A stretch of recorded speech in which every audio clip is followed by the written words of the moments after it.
The member for Maranoa has the Thank you, Mr Speaker. My question is to the Deputy Prime Minister and Minister for Agriculture, Water Resources and Northern Australia. Will the Deputy Prime Minister advise the House why the government's National Energy Guarantee is crucial to the success of hard-working Australians in the agriculture sector, including those in my electorate of Maranoa? Is he aware of any alternative approaches? The Deputy Prime Minister has the call. Well, thank you very much, Mr Speaker. And it's great to have all their attention for once.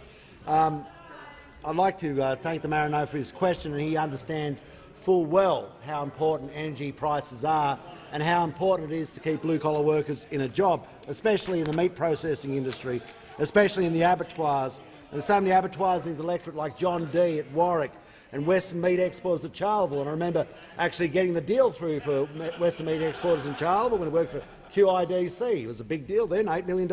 Now employs hundreds of people. Great outcome for Charleville. Or Hall Egg Farms at Millbarron, and all the irrigators along the Darling Downs and out St George. Electricity prices are terribly important. And we're now seeing at places such as St George that they're going from electricity back to diesel. Now, why are they doing that? They're doing that because power prices under the Queensland Labor government are hopeless. What's happened is Queensland now has the dearest power prices in Australia.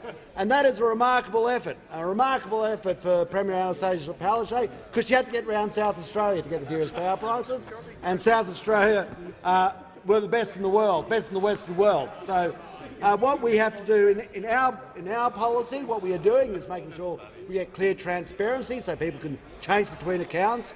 We're making sure that the gas prices, and at Wallumbilla, they're now the spot price is down between $7 and $8. Wallumbilla also in the members' electorate, and at one point in time Darren Lockyer played there.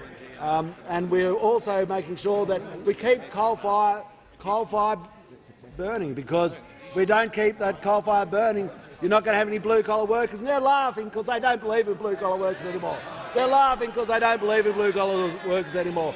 They don't. They believe that blue-collar workers are now politically incorrect, and they're doing everything in their power to turn themselves into a party that it represents the inner suburbs and other sections of the workforce, but no longer blue-collar workers. No longer blue-collar workers. And there's very little experience in blue-collar work on that side of the chamber. Very few of them have ever actually been labourers. There are very few labourers in the Labor Party. They've given up on labourers in the Labor Party, and they've also given up on making sure that we look after the dignity of the people in the weatherboard 9.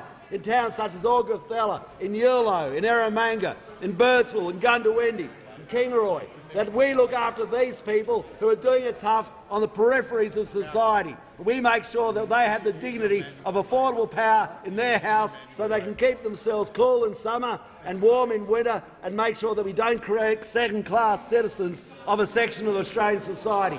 This is something that I know in the National Party and I know in the Coalition we hold closest to our heart. Every time we look at policy, we are saying, how does this affect those at the margins of society? How do we make sure there's dignity in these people's lives? We are not there for those who are more interested in the privilege. You are certainly not interested.